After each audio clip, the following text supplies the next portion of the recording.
Okay, everybody, it's 7 o'clock. Crackerjack. No, that doesn't work. Right, good evening, ladies and gentlemen. I would like to welcome all members of the public, councillors, parish representatives and officers to the Planning Committee. This meeting is being streamed live and is capable of repeated viewing. If you are seated in the public area of the council chamber, it is likely that your image will be captured by the recording cameras and result in your image becoming part of the broadcast. This may infringe your human rights, and if you wish to avoid this, you should leave the public seating area of the council chamber and move to the upper public gallery. Could I ask everyone to note the fire safety instruction that on hearing the alarm, you should leave the building by the nearest marked exit and congregate at the assembly point in the car park. Also, please switch all electronic devices being used to silent. My name is Councillor Philip Minot, and I'm the Chair. On my left is the Vice Chair, Councillor Martin Cuthbert. The cooperative parish councillors are situated along the second row of benches. We don't have any. Members of the Planning Committee sit on the front row of benches, and only those councillors who are members of the Planning Committee are entitled to vote. For clarity, as we go through the agenda this evening, members of the committee will be permitted to speak for up to 5 minutes on each item. Any other members and parish councillors will be permitted a maximum of 3 minutes to speak with permission from the Chair.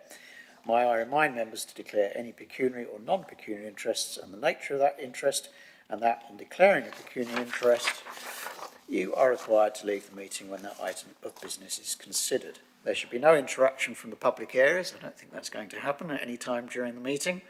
Members of the public invited to speak on tonight's applications will only be permitted to speak for 3 minutes if they've indicated to do so in advance as a representative or applicant agent on specific applications, and requests to speak should have been received by the clerk by yesterday at 4 o'clock.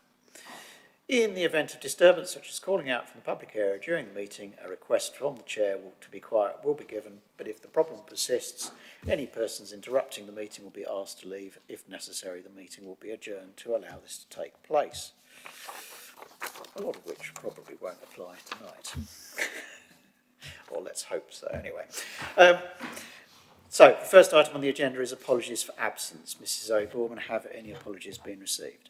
Yes, thank you, Chair. Apologies have been received from Councillor Dr Barrett, and Councillor Sankey is substituting.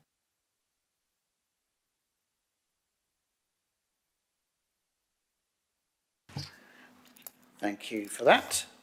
Are there any declarations of interest to be made? That's the second item. No?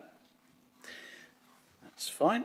So, the third item is the minutes of the meeting of the Planning Committee, which were held on the 11th of November this year. Are the minutes of the Planning Committee held on the 11th of November agreed? Agreed. Agreed?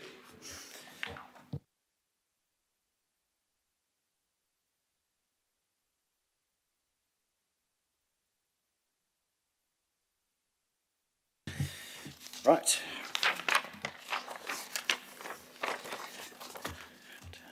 Go through the process again. We now move on to planning applications and matters. The committee will now determine the planning applications and matters before it.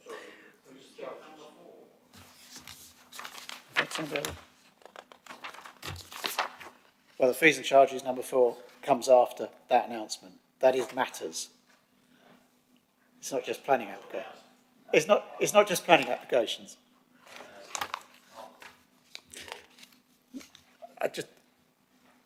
I have a piece of wording to read out for planning applications and matters, which comes before item 4 in this in the Chair's notes. I'm just going to read it out. Just saying you can loan us, Councillor. Yes. We're not going to be on target. The committee will now determine the planning applications and matters before it. Before we begin, may I just remind those members of the public who will be addressing the committee on planning applications tonight that your speech should be no longer than 3 minutes in duration and should relate purely to planning matters.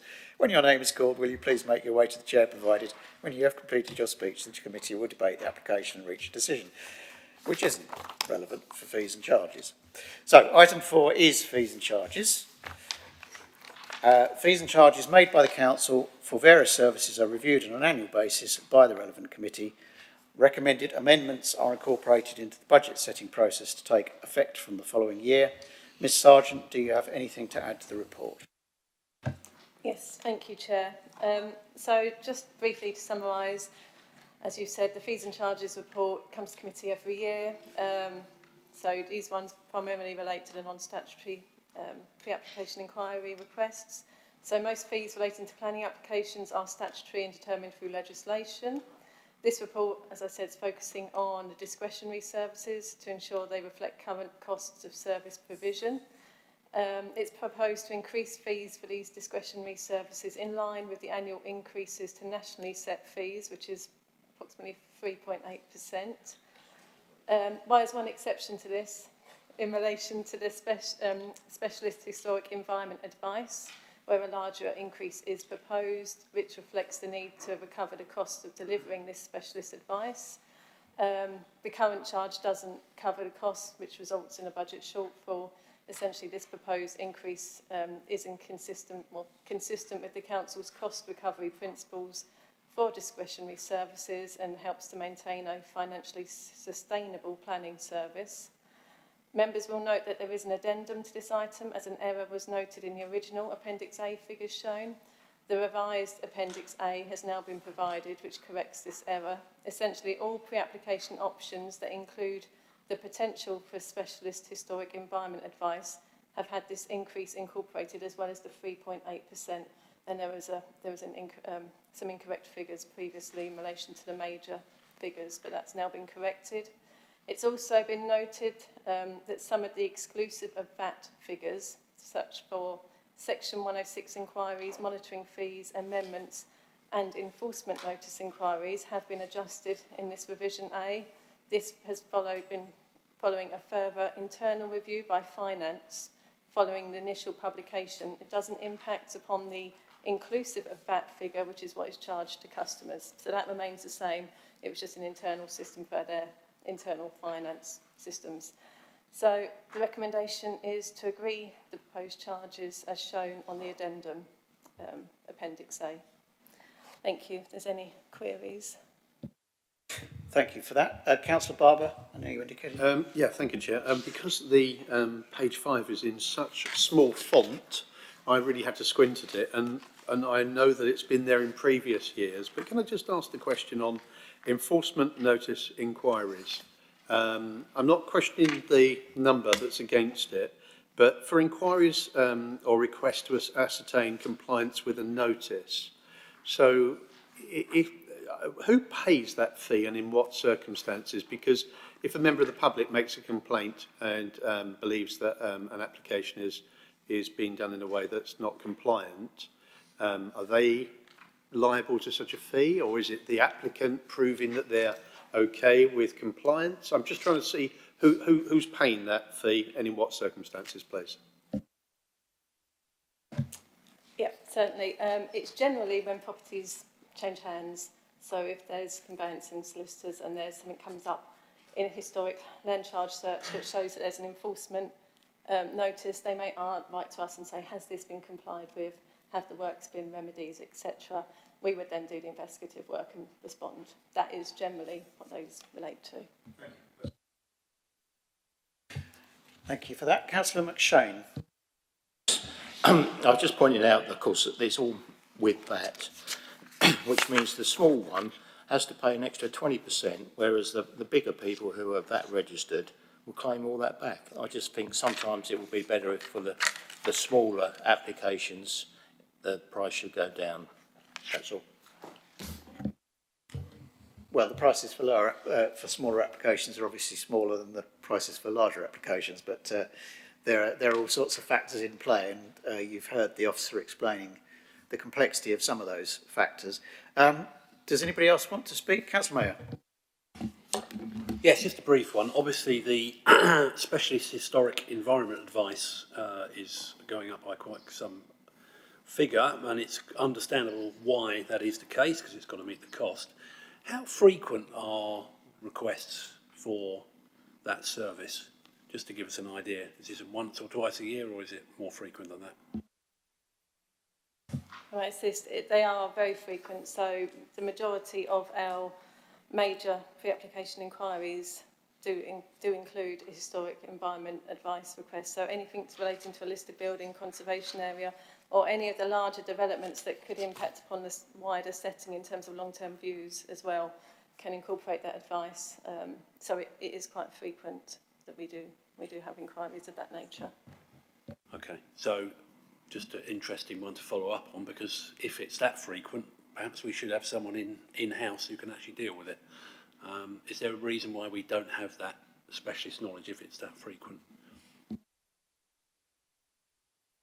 I'm not sure I can answer that directly. I mean, we do have consultants that we work with frequently that are familiar with the borough and know, past developments, so we do have that continuity for residents and developers that engage us for this service.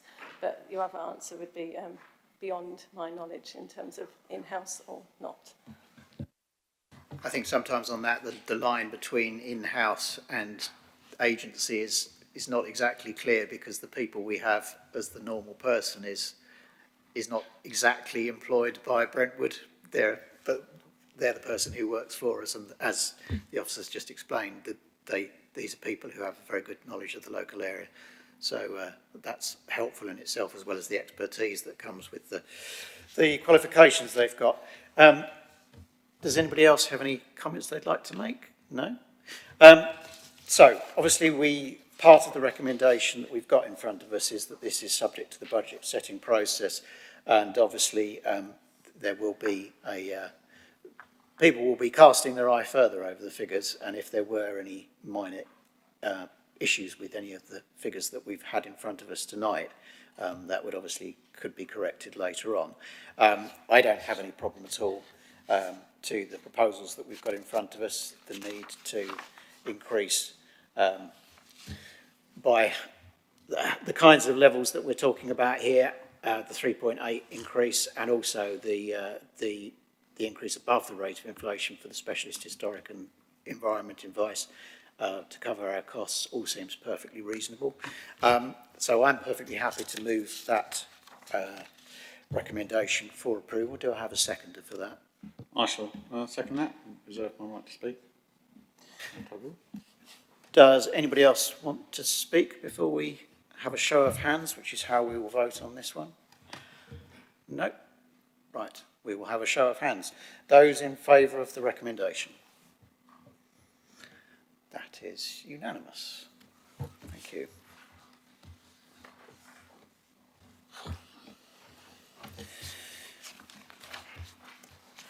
Right. We move on to our second enormous item, and this is for the application for the gatehouse and courtyard ranges 30 metres west of Ingatstone Hall, Hall Lane, Ingatstone, and this is for a listed building consent for the application of a blue plaque to commemorate Lady Catherine Peter upon the Grade 2 star listed building gatehouse. This is application number 25/00741/LBC, and the case officer is Miss Georgia Taylor. Ms. Taylor. Thank you, Chair. Agenda item 5 is for a listed building consent application which has been sought for the installation of a blue plaque. This slide illustrates the site location and the inner courtyard elevation of the gatehouse building. The image on the left with a blue circle has been created by officers and broadly reflects the proposed installation area of the plaque, and the image on the right provides a visual illustration accompanying the submission of the blue plaque. The proposed plaque is to honour the work of Catherine Lady Peter and her work as the first chairman of the Essex Federation's Women Institute. She was also on the Chelmsford bench for the Justice of the Peace and was also the County Commissioner for Girl Guides.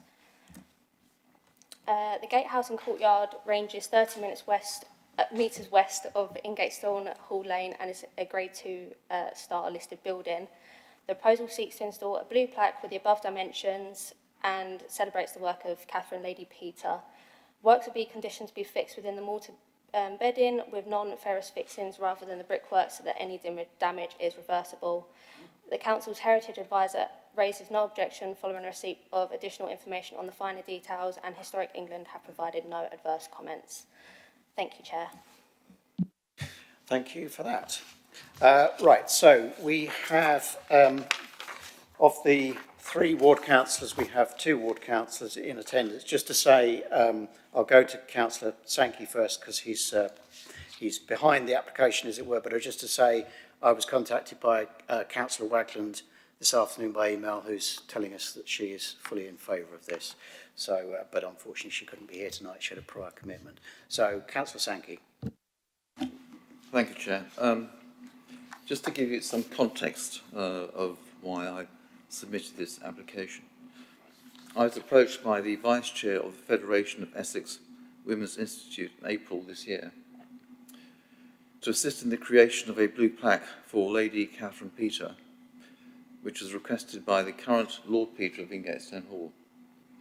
Lady Catherine Peter was his grandmother.